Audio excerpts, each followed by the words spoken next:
Welcome to The Explainer. So when you think about Elon Musk and his companies, what comes to mind?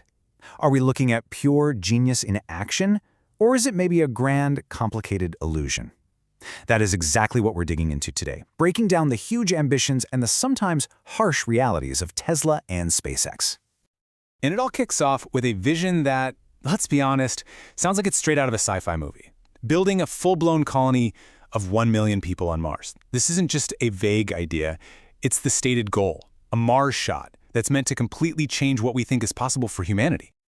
But here's the core question we have to ask. Is this a real, workable blueprint for where humanity is headed?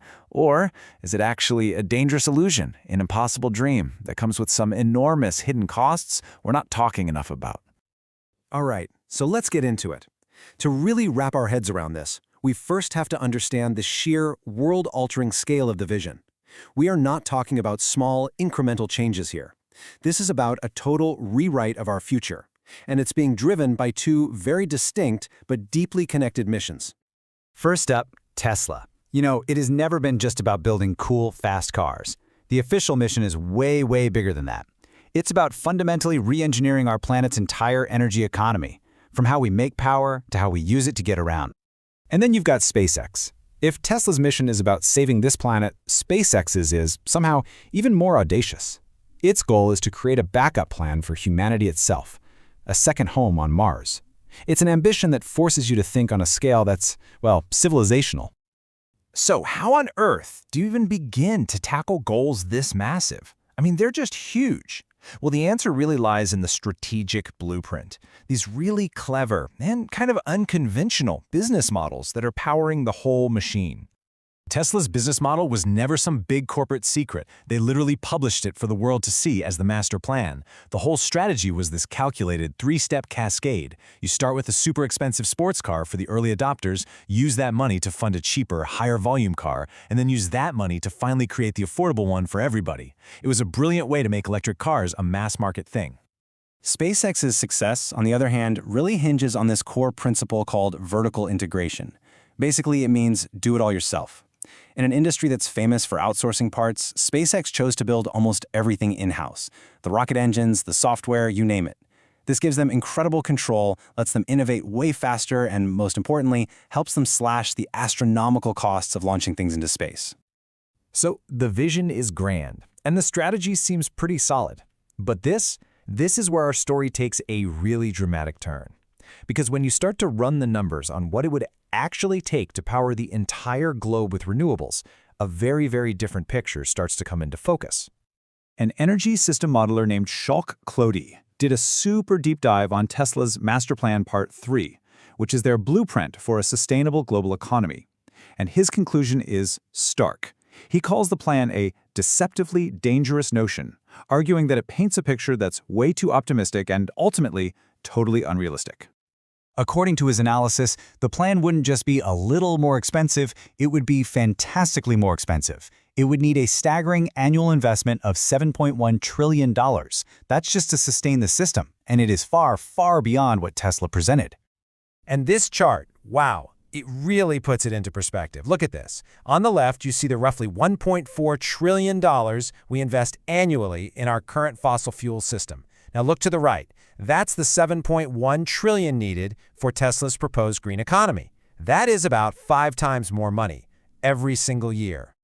And this financial reality check is just the beginning. The critique suggests that this grand blueprint has cracks, not just in its numbers, but in its core assumptions, in its structure, and even in the human cost of all this innovation. Critics from inside the scientific community are being incredibly blunt.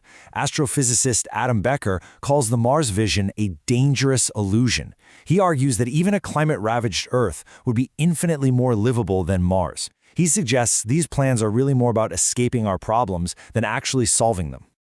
The challenges aren't just external, either. A detailed analysis of Tesla's internal structure shows a pretty critical weakness. As you can see from how complex this org chart is, a ton of departments report directly to the CEO. That often makes Elon Musk himself a bottleneck for key decisions. So the analysis proposes a pretty clear solution. Add a president role to manage all the day-to-day operations. This would streamline the whole business and, crucially, free up Musk to focus on what he does best, driving the product and the innovation.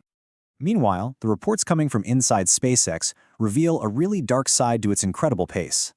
Investigations have documented a difficult burnout culture, with injury rates that are higher than the industry average. There have been hundreds of workplace injuries, lawsuits from former employees, and even people fired for writing an open letter critical of what was happening. And this brings us to what many critics see as the ultimate danger.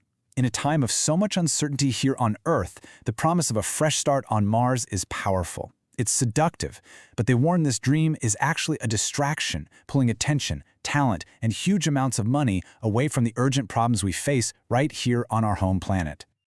Okay, so this brings us to the final synthesis. How do we weigh this world-changing ambition against its enormous costs, the financial, the practical, and the human costs? How do we balance this incredible blueprint against the tough reality? The contrast is pretty stark when you lay it all out. On one side, you have this undeniably inspiring vision, sustainable energy for all, humanity becoming a multi-planetary species, truly innovative business models. But on the other side, there's the reality we've just walked through. Fantastically expensive plans, deep scientific skepticism, and very significant organizational and human costs. Ultimately, it all boils down to this one provocative question that we have to consider. As we reach for the stars and try to build a new world, what price, in dollars, in focus, and in human well-being, are we as a society truly willing to pay for that giant leap?